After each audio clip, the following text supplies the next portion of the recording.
Halo kate ko sanam ko ge sagun daram nya channel re ar tehin do desi sim utu kate utu abona ona ho alu sang alu tomato diye anung tarang kai le piece ka desi sim to no nyel pe to mone kin chulo api sang share ka lege no anoi tarang alu get da ka kai mitang sai ja ge bare piece ka nore bare piyaj get da ka piya mari besi ben jhala na titte to nore desi jil get hui kana nore konhain chunda ka আর কোঠা ললো লেনখান গে নয় দ্রাং আলু ভাজায়া পইলো রে তো না কোঠা ললো না তো সুনুমিং দুলকে পরিমাণ মতন যে দেশি সিম দো নাগান সুনুম হো বাং লাগা তো ñel pe sunum lolo ne node ge alu ko ing bhajaya ara ño ina khan logon sa isinoa to noa rege sasang ar bulung ko ing skip kidañ तो नय द्रां आरा भाजा हुई कान तो दिं आड़ो केदा ओना सुनुम रेगे गोटा जीरा और रोहड़ मरीच इन खांजो केआ और इन तायम नय द्रां पेंयाज और मरीच तो नवा हो 3 भुर बांग आरा ओखाना 9 भुर भाजा रेगे बन ताहेना कई इना खान माने जम समय बांग बुझा तो इना रेगे आबार बारेया गान तेजपाता मेसा का ñel पे आरा एना नितो दो जिलिं खांजोया नय द्रां तो नय जिल हो भागी ठीक बन घांटाया 3 भुर सिणी दा बांग जे 9 भुर दो घांटा रेगे बन ताहेना तो नय द्रां और नवा रेगे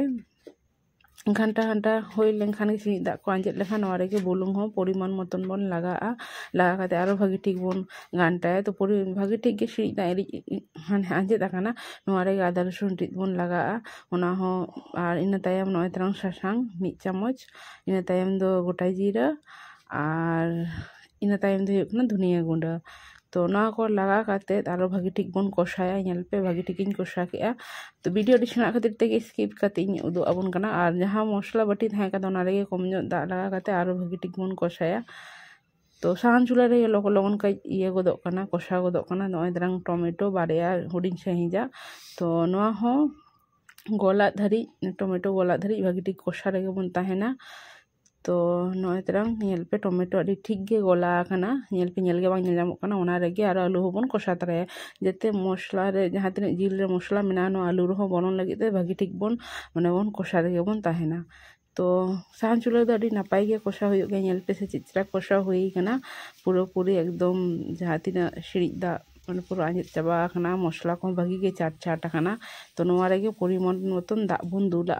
जहां तिने जहां बन रासे और देसी सीमा दो बड़ाई गे रासे गे अडी एटा गे सिविला तो ñel पे तो नेनी दा इन दुल केआ तो चलो ना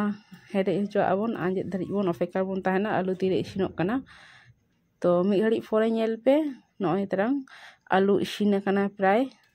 तो नोका गे रासे रासे बन आड़गोया और पहिले रे ले ओना जे देसी सिम रासे गे सिबिला तो निंके रासे रे गे इन दुई आड़गोया तो ñel पे तो नय द्रां इसिन छतेना नितो दो चलो आदबन आड़गो लेगे तो